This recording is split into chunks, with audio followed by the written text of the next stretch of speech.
And then it's like this great emergency. The baby's like flying out of the vagina. There's like dramatic music in the background. Dramatic, right?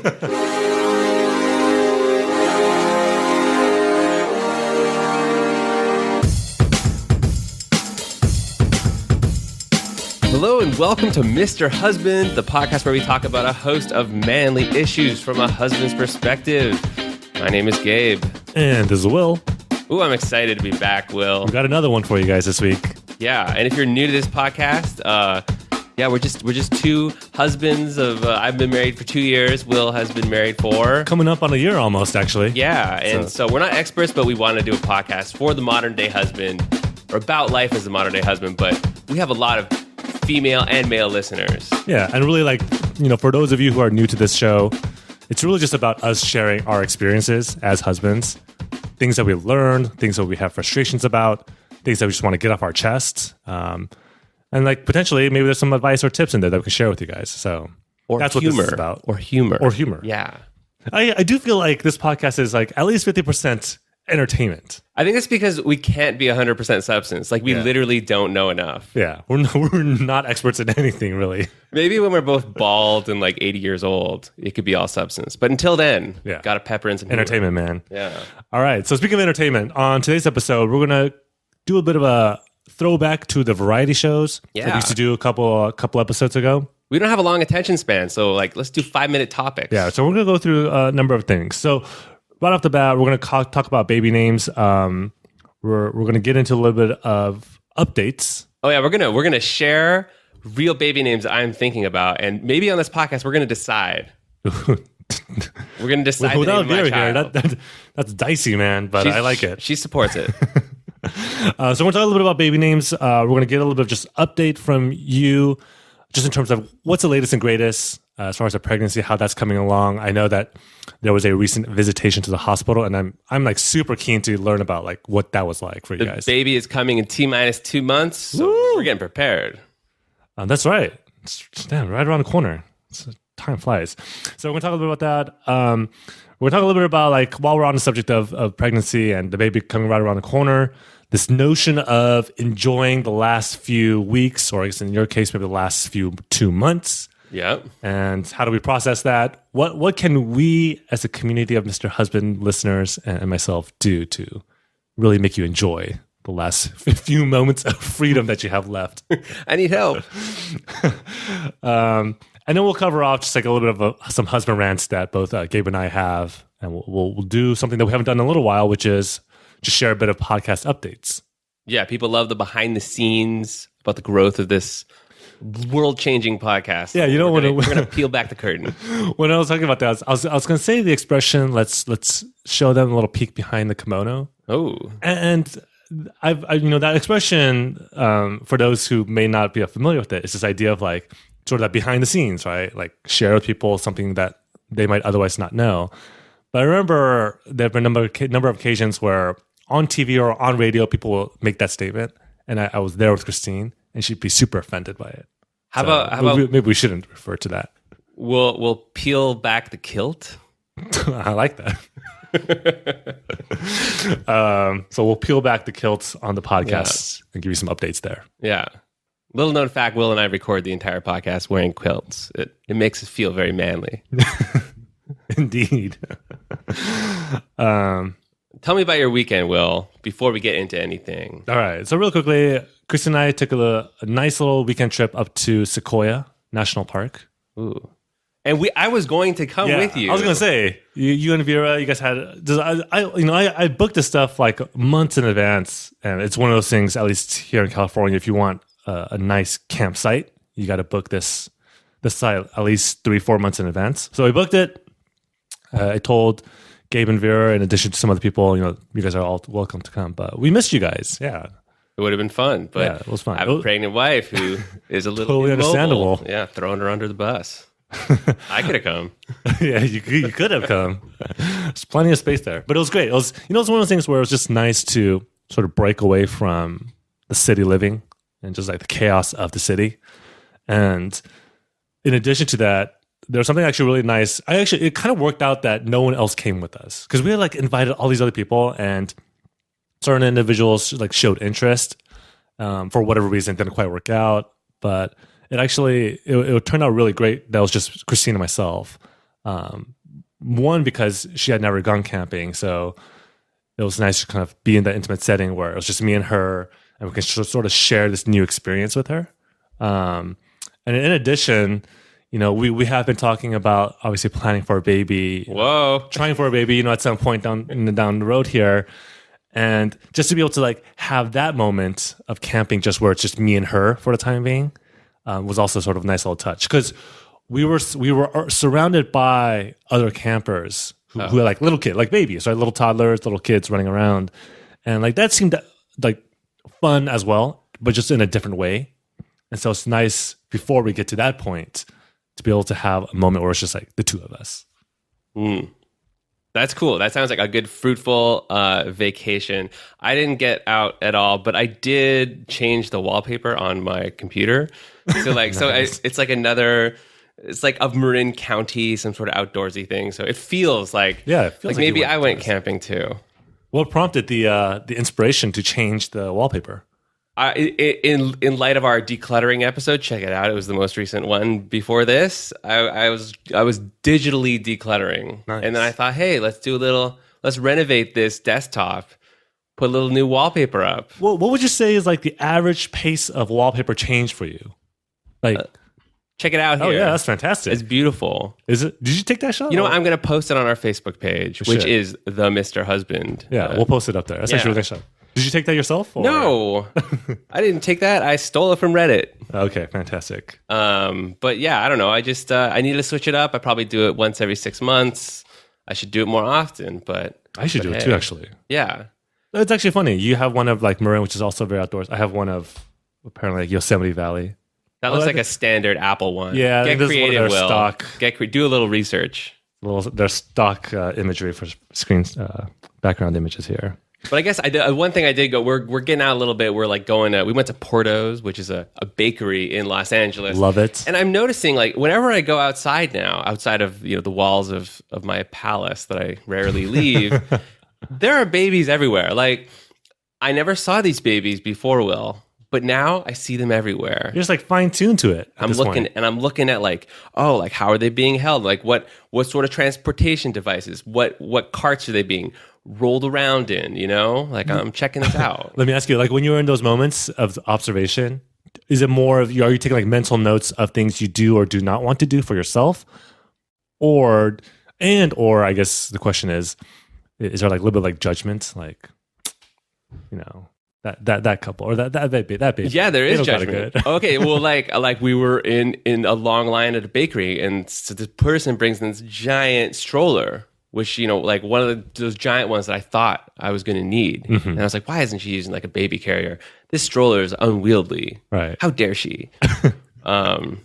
So that was a thought. But anyways, we're rambling. Let's get on to our first topic, which I need some help on, which is baby names. Now, we've talked about this in previous episodes, but a little bit of prefacing. Vera and I do not know the sex of our child intentionally, which means two different sets of names you got to think up, unless you're going like unisex. I feel really good about the female side. I think it's good enough, but the male side's hard. And like, so first of all, like there are some names that we like, but we know people whose kids have those names. Ooh, that's Can't do tricky. it. So you throw them out.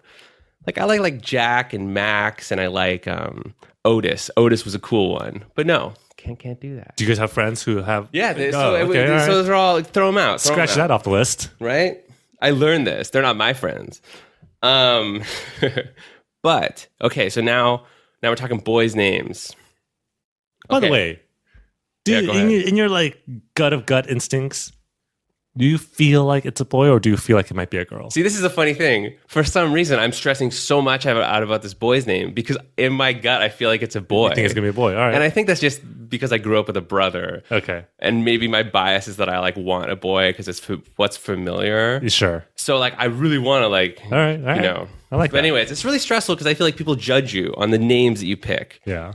And it really clouds the way that this kid is born. So we got a couple names. Now the our favorite name right now we're nervous about Ooh. because it's also the name of a semi-popular fast food chain. Can you guess it? Carl's? No.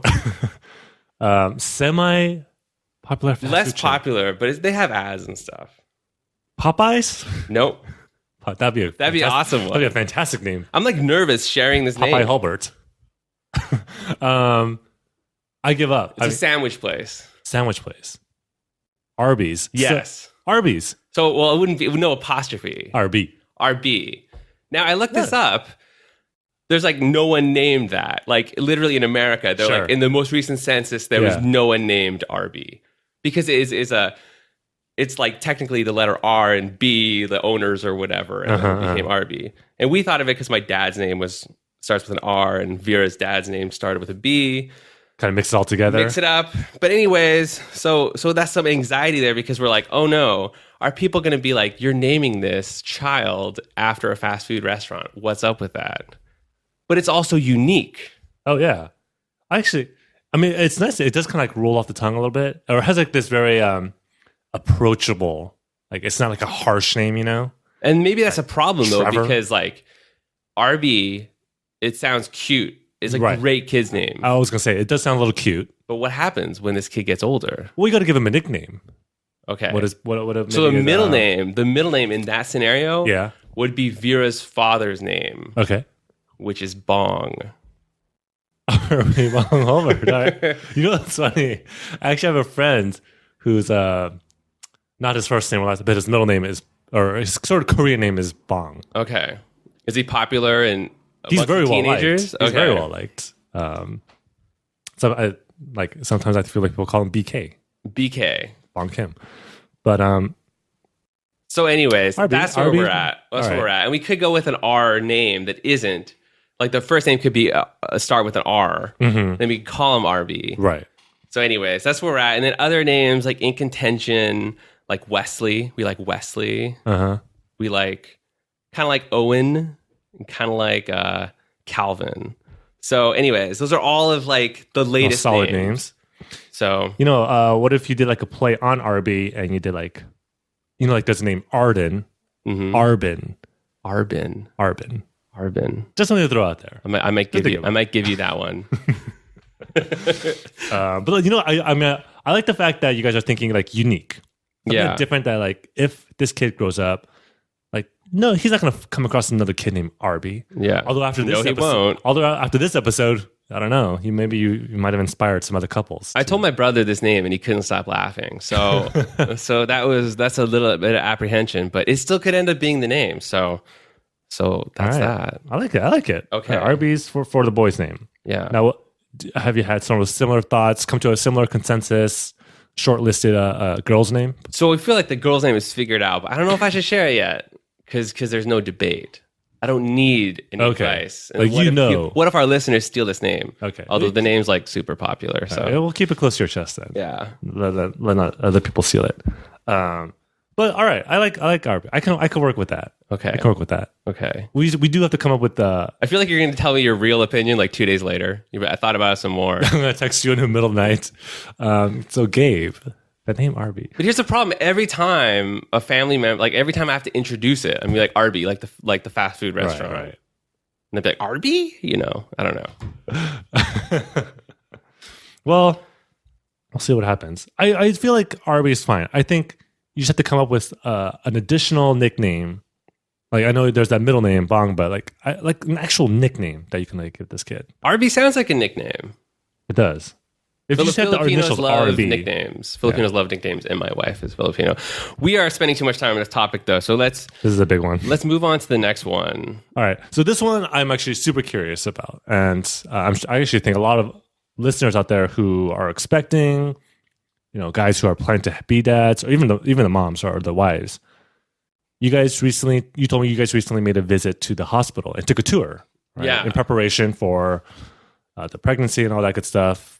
Tell us about that. Tell us what you learned, the highlights, the lowlights, what freaked you out, what surprised you. So I didn't even realize this was a thing, Will. But they're like, they think it's a good idea. Basically, they're like, so we're at Kaiser, which is like a hospital system. But I think they do this at most hospitals now.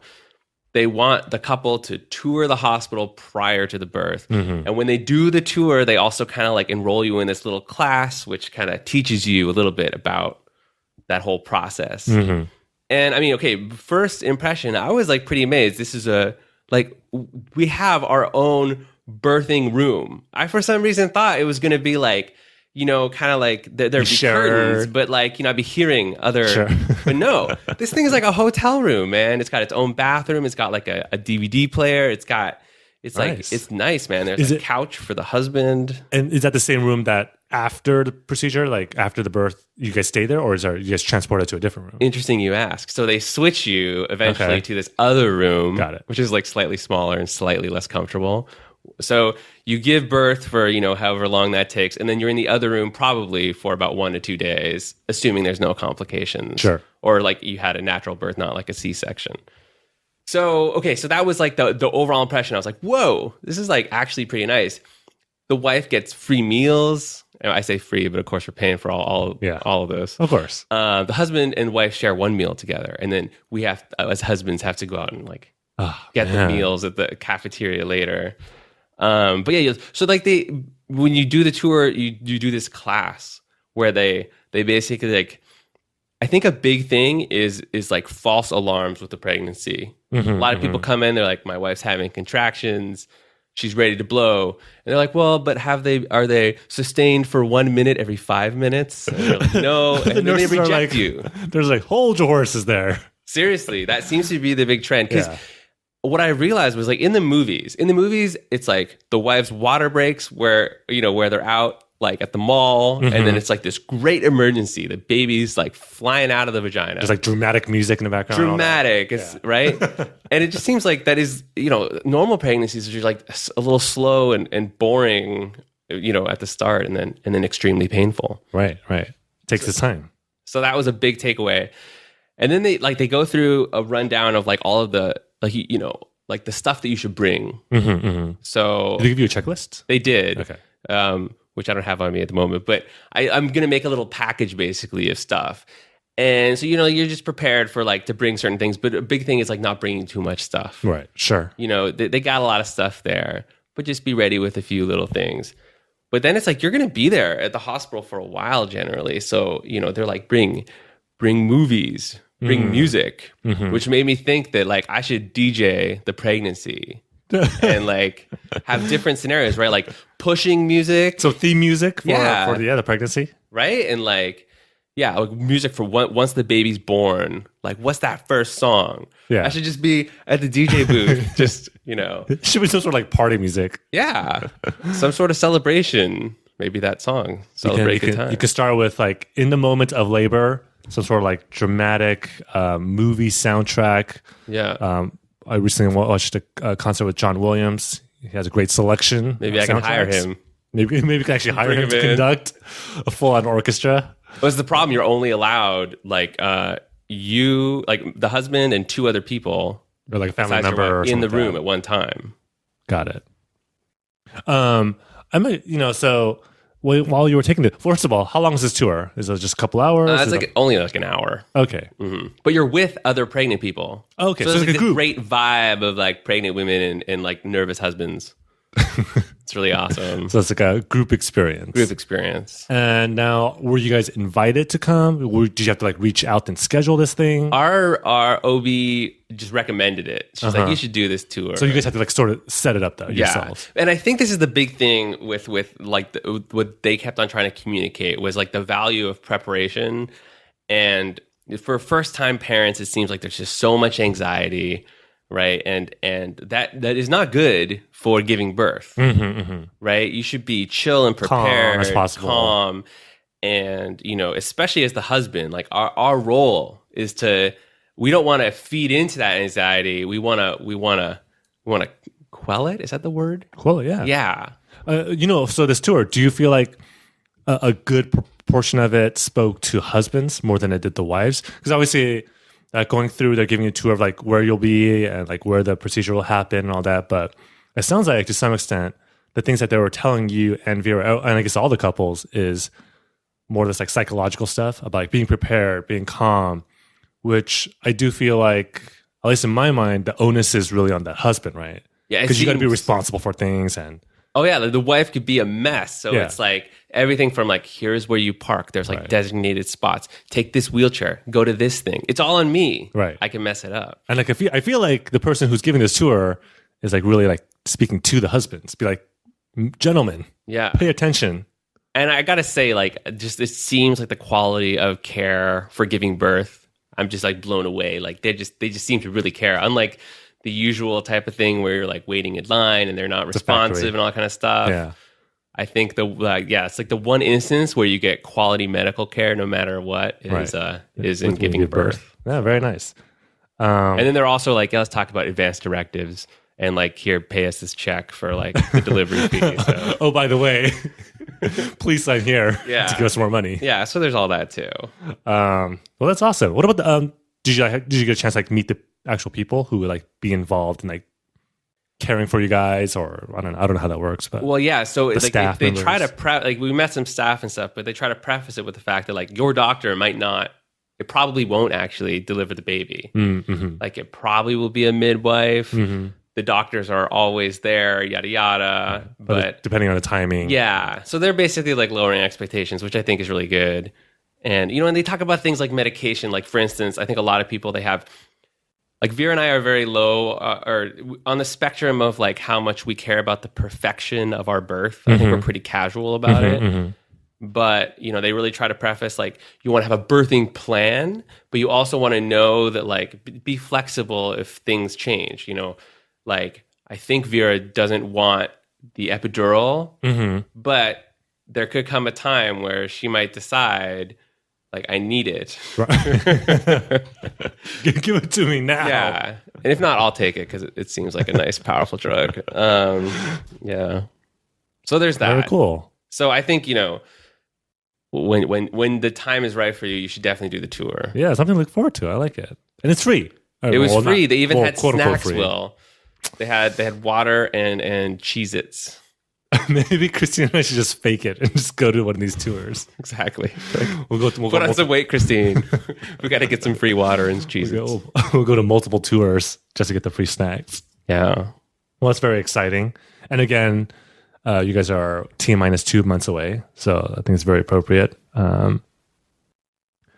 Now, so speaking of, while we're sort of on the topic of the baby and pregnancy, there is this expression or this idea of like, make sure you enjoy the last few free moments that you have, either as a husband or wife. But let's just talk about the husband, right?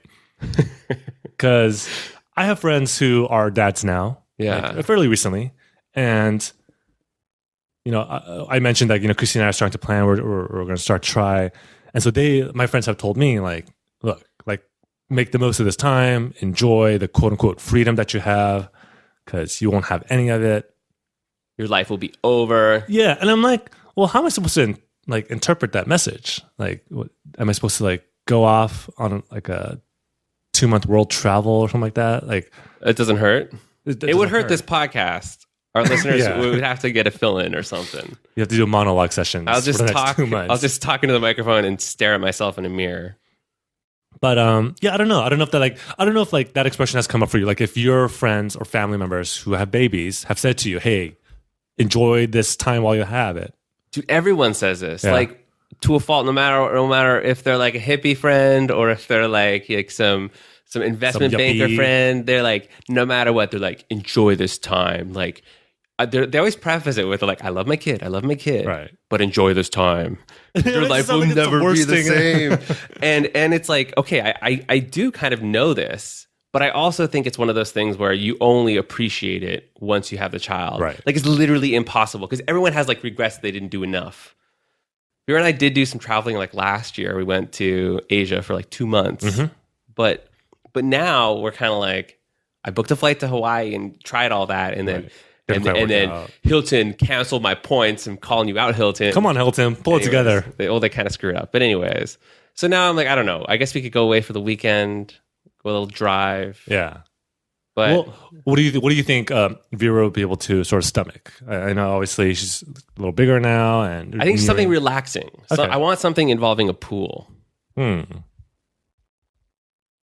Maybe it's like just a weekend hotel stay in like up in Malibu or something like that. That sounds lovely. Palos Verdes. Our readers can send us donation they money, or our readers, our listeners. Yeah, go ahead. Okay, Malibu. Yeah, that's all right. But anyway, so this is like a big frustration. I don't really know what to do, and it's easier if it's like, hey, Gabe, do things that like you want to do. Yeah.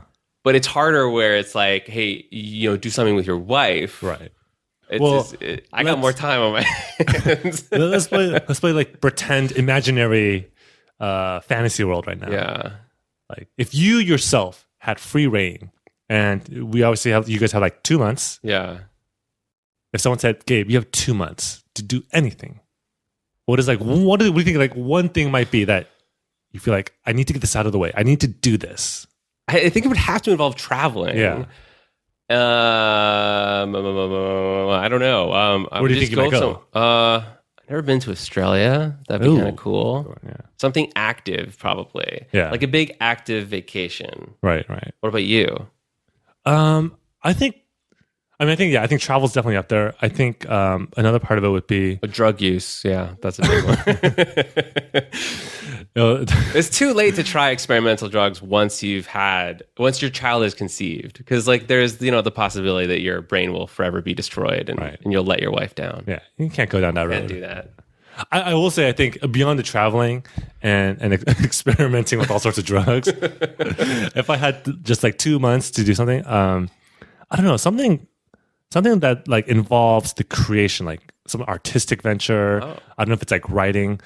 I'm not to say that after you have a kid you can't do it, but I do think in this moment of like expectation, like I'm about to become a dad, and I've had this thought, like I think it'd be kind of cool to sit down and like write almost like letters to my unborn kid, in terms of like my sort of not expectations, but just like how I feel. Letters to Arby. Letters to Arby. You should totally do that. Yeah. You can like bind it in a book and you can give it to them when they're a little older and they can read about it. But I don't know, some sort of like artistic venture, like create something in the 2 months that I have. It would be kind of interesting. Sounds fun, Will. Also sounds like a bit of work. So who wants to do that? Maybe I should just nap for 2 months, because you can't bank sleep. That's a big problem. No, that's true. And I'm not sleeping well. Vera and I are both not sleeping well. In fact, last night I woke up and randomly vomited, which is great to hear. But it's like, why do I have sickness in the middle of the night? Well, what's going on there? It was absurd. I don't know. It's never happened. You just woke up like queasy and you're like, I got a boot. I was getting a little thirsty, and then I think my throat got so dry. Wow. That like, something like caused a little gag reflex, and then I ran to the bathroom and vomited. That's pretty epic, man. Yeah, it was pretty out of nowhere. So that's. Are you guys doing the sleeping in separate beds still, or are you guys? Well, this is a good update. So we have been sleeping in this bed in our podcast space recently. However, the last 2 nights we've had such horrible sleep that at around 3 a.m. I have retreated to the master bedroom. Got it. It's important that our listeners know our sleeping habits. Yeah. Do you want to know what I was wearing? No, that's all right. Okay. Should we move on to the next? As long as you tell me that it wasn't anything, I'm okay. I'm cool. Should we move on to the next? Yeah, let's continue on here. Okay. I think so. Both of us, we were thinking like, let's use this podcast to get a few things off of our chest. Mm-hmm. Little husband rant section. Yeah, I love these. Yeah, this is like our time to vent. It's the easiest segment, Will, because I just have so much anger within me, so much frustration, so many complaints about life. Let me tee this off with a frustration of mine, which is, so I fold the laundry. Mm-hmm. I am responsible for that in our relationship. That's not my complaint. What my complaint is that Vera insists that I fold her underwear. Mm. And I've never done this before, Will. Like, I don't see it. Like, when I was folding my own clothes, when I was single, I never folded my boxers. Why? Because, like, they don't get wrinkled. You just throw them in the drawer. You don't need to pair them up with another one. Uh-huh. There's literally, there's no time. There's so much time wasted in folding underwear. But for some reason, she thinks that it's important. So I fold this little underwear. It's really hard. I don't even think it wrinkles itself in the folding. I gotta say, I'm probably spending like 7 days of my life folding my wife's underwear. I gotta say, because in my relationship with Christine, same thing. Like I generally do most of the laundry, and I do find that I have a slightly different approach to her underwear, which is, and this comes from her. Like she's giving me directions, very specific directions. Which is it's not. We don't. She doesn't fold it. She sort of just like ties it in a knot, like a very simple knot. Anyways, but I tried folding her underwear one time. How do you do it? It's tough because it's kind of like this. It's not like this square shaped thing that's like easily foldable and it's like uniform. Mm-hmm. It's kind of like stringy. Then like some of these things you have like lacy stuff on it, and it's very. So I all that being said, I understand the frustration. It's like a joke. It's like you can't even fold it right. You can't fold it well. They're all different. It's like a prank. It's like a prank against man. And then you put them in the drawer and then they kind of like fall over on themselves. And then once she starts using them, she's not like, let me take out this stack and let me just select this one. No, she pulls them out. Now let me ask you. I'm calling you out, Vera. Is there a particular reason why she wants to fold? Is it just because everything else is folded? Let's just be consistent here. Well, we should get our psychiatrist hat on and analyze what's really going on. Yeah. I don't know. Is it like a test? Is it like a test to see? Maybe it's like some OCD thing. It's like important to her. Right. Maybe it's like she's testing your ability to pay attention to the little details. It's like how the rock star wants like the blue M&Ms or whatever, the only blue M&Ms or whatever. Why? It's like just so that I know that you're reading the entire rider. I remember that. That's actually pretty crazy. Yeah. But yeah, do you fold your own underwear? No, you don't. Okay, actually, wait, no. So now I have started because of this. Okay, but I'll also say it's a little easier at least because there's more mass, there's more surface area. Yeah, I think on this whole topic, like I can't remember a time when I didn't fold on my own underwear. So for me, it's just at this point, it's sort of become a force of habit. And I agree. Like, it's not gonna, if it gets wrinkled, who cares? No one's really going to see it. You sound far less angry than me. You're just going through the motions. I am furious, Will. Well, fair enough. Well, hopefully you vented, and maybe you'll be given a pass next time. No, this is going to backfire. To the drawer. Because I think one thing when you have a podcast that your wife listens to, I think it's inevitable that they feel like they are being mischaracterized. Right. So I think in a future episode, we're going to have to bring the wives in. Oh, yeah. Let them correct some of our mistakes. Yeah. I know I may be jumping the gun a little bit because we want to talk about podcast updates. But one of the things that I was going to mention is I think both of our wives, and you and I talked about this, where we totally welcome this idea. They want to take over the airwaves at some point and do like a rebuttal episode. I welcome that as long as we retain the revenue stream. And final creative license. But that means we have to edit. Whatever they say will air because it's a lot of work to edit. Okay, sorry, but that was my rant done. We should have a gavel that I hit. Gavel sound effect. Bang, bang. Okay, next. Moving on. All right, so very quickly, I have a very quick husband rant as well. Take your time, Will. If this is an important rant, give it the time that it deserves. What's the time that we got here? We're 33 and a half minutes in. I won't be too long on this. So this is not exactly a relationship/marriage related rant. However, just as a husband, as an observationalist, as an observer. There we go. As an observer, I was like walking around our apartment complex this morning, and there's that sort of that magical hour where everyone's walking their dogs in the morning. And the dogs obviously do their business, do a little doo-doo. And these dog owners, like, man, it just like really annoys me because they're not being responsible and they're not picking up after their dogs. They just leave it out there. That's illegal, Will. Is it? Yeah, it is legal. Fined, right? Yeah. Okay, good. And citizens arrest, man. Yeah, and like, fine. If it was like on a certain part of the side, like a sidewalk, where like no one's really gonna bother stepping into that space, right? Maybe I'll like give that a pass. But no, like the people that I saw this morning, literally right in front of this grassy patch of area where I know for a fact like other little kids play. Like they hang out there, they play with their moms or dads. And I'm like, really? Like it takes you like 5 seconds to bring out a plastic bag and pick up after your dog. But they just like leave it and just walk away. You should find where they live and poop on their doorstep. I think that's the only way. That'd be the only fair. That'd be the right thing to do. Yeah. I do have this like every once in a while I have this like fantasy idea of not that I would ever do it because I'm probably too big of a coward, but if I was ever encountering a moment where I saw someone with their dog do that, sort of just walk away, I want to like say to them, "Hey, you, pick up your doggy doo-doo," right? And if they don't, what I would do is I would like pull out a plastic bag, I would grab it, take the doo-doo, and throw it at the owner. Whoa. Right? Whoa. That's hardcore, man. I guess that would be assault. That might not be good, but it would make for great television. And this is the thing. It's like there are so many things that I don't do that in my head I'm like, I should do this. Yeah. And then I I have like these moments. So. Now, as a dog owner, I pride myself in bringing poop bags around and I'm always picking up my dog's poo. However, there has been one occasion where I was out there. I'm like, dude, go potty. Grace, my lovely 50-pound pit bull, goes potty. Nice little froyo stack. And then I reach for my bags and the holder thing, and they're out. Like, oh no, like I forgot to replenish them. Right. Or my wife forgot to replenish them. And then I'm like screwed.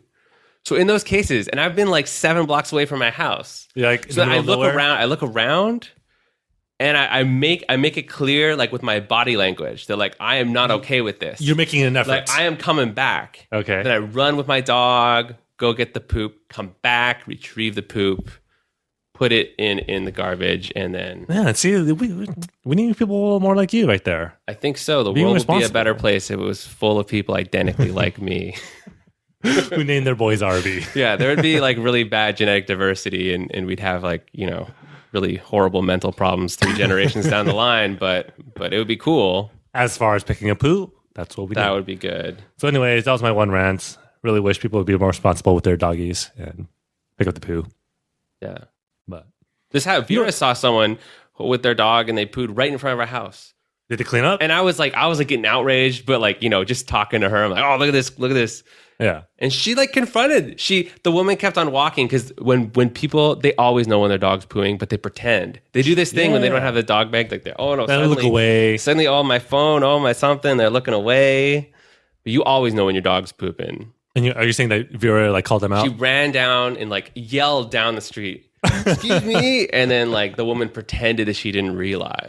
But did she come back and... She didn't even have a dog poop bag. Did you guys have to give her one? Vera was like, you got to come back and get it. And then the woman came back. And Vera was like, damn straight. And she's a 5 foot, like one Filipino woman. Yeah, man. Dude. She insists she's 5'2". But anyways, so she's brave. I'm not. You can learn a thing or two from Vera, I guess. Shall we transition? I think those are the big topics. But we want to talk about our podcast. This is we're peeling back the kimono. No. Sorry, not the kimono. The kilt. X that. The kilt. We're opening up the kilt. I wonder if the Scottish listeners would be offended by that. But we love you guys too. I don't know what's offensive about it. But yes, let's peel whatever it is back, and we'll give a quick update about the podcast. So I know one of the things that we tried to explore recently was. Because you guys are expecting, reaching out to some of the baby products brands or companies and seeing if we can get some products that we can test and give a comprehensive review on. In other words, I was looking for free stuff for my baby. that was my attempt to just kind of phrase it nicely for you. But yes. No, Vera had this great idea. She's like, hey, you guys are like talking about baby stuff. You have a huge audience, like huge. The size of a population of a city somewhere in America. Somewhere. And, so she's like, reach out to these people. So I wrote some emails, and we don't have enough listeners to get free stuff. But they did reply. Right. They did reply these places. So, yeah, that was a cool part. Like, we were acknowledged. We were acknowledged, and they said, hey, cool stuff, cool website. Please get back in touch. We have a few more listeners. Because we're only about 400 listeners a month right now. Yeah. So we need more listeners. So now I'm motivated, Will. I'm motivated to grow the podcast strictly for the free stuff that I can accrue for my baby. Hey, and for your baby. And there's no shame in that. Yeah, well, whatever you get, you use it first. Yeah. Just make sure it's well maintained and then just hand it off to me. Yeah, we'll keep track of the free stuff that we get. Yeah. and add up those totals and make sure that they're equal. There you go.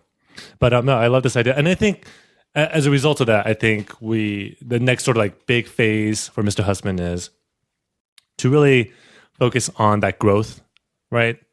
Try to get a little bit more listeners. We're going to take some Viagra for the podcast. Yeah. All about growth, baby. And really enhance our performance here. Yeah. So we're really going to focus on that. We're going to start to do a bit of outreach, more so than we have been doing, and hopefully get some new listenership. I think so. And we should still remind people that they have friends, they have people in their lives who they can bug, and they can steal their phones and subscribe to the podcast. Yeah. When they're driving with their friends, they can be like, hey, check out these awesome auditory podcast people. They're a great use of my time. Yeah. If, before you have a kid, maybe you should just listen to the podcast. Maybe that's the way you enjoy the last few months. I mean, everyone knows someone who's a husband or a wife out there. So spread the word, I guess is our request there. That's right. Let it be known. Yeah. What additional updates do we have? So we talked about the whole, getting the word out, expanding a little bit more. I think another thing is, we had talked about this idea of trying to maybe interview some like experts or bring in like just other like voices to the podcast. So that's something that we should like start to like dig into a little bit. We need some female voices, Will. We need some female. We just need like voices that are not Gabe and Will. Yeah. To add to the mix of Mr. Husband here. Yeah. But like, I mean, one of the things I would love to do is like find, for example, like some sort of like marriage counseling experts and interview them or ask them about like what are the most common things that couples argue about, and from their expert point of view or from their experience, like what is the best way to go about resolving some of those issues. I love it. We should also just use them for our own services. Be like, here's an issue that my wife and I are having. I'm clearly right. Can you tell her that I'm right? Yeah, we could bring about our own personal sort of issues that we have. Grievances. Yeah. Mask it in a way that we feel like it's a broader audience. But I think, overall, this would be great. It's like we're cooking with 2 ingredients right now, Will, and you can only make so much with 2 ingredients. But very dynamic ingredients. I mean, like if it's salt and pepper, you can use that everywhere. So there we go. But there are limits, yes. Oh, shout out! So pepper. This is a big thing to share. The Kirkland giant Costco sized thing of pepper, Will. I actually went through it. Nice. I completed an entire thing of pepper. I'm like so proud of myself. It's like getting to the bottom of a pencil. Like, are we talking about the size of like a 1 gallon bottle of water? Like, I don't know how big this thing is. I don't know how big this really thing is. big. When I bought it, I thought I would lose the pepper before I finished it, and I finished it. Only 2 months after it expired, so that's pretty awesome. How long did it take you? A year? I think like 2.5 years. Yeah. Woo. That's like an endorsement for Kirkland peppers. Like, they are. This thing will last you for yeah. Kirkland, represent. Sponsor us if you want to, please. Just give us free stuff. All right. Does this conclude the podcast? I think so. Okay. Let's try and sign this off. Okay. Until next time, peace out, husbands. And wives. And make sure you use your turn signals, of course, when you drive. And also pick up poop from your dog. Use a bag, not your bare hands. Booyah.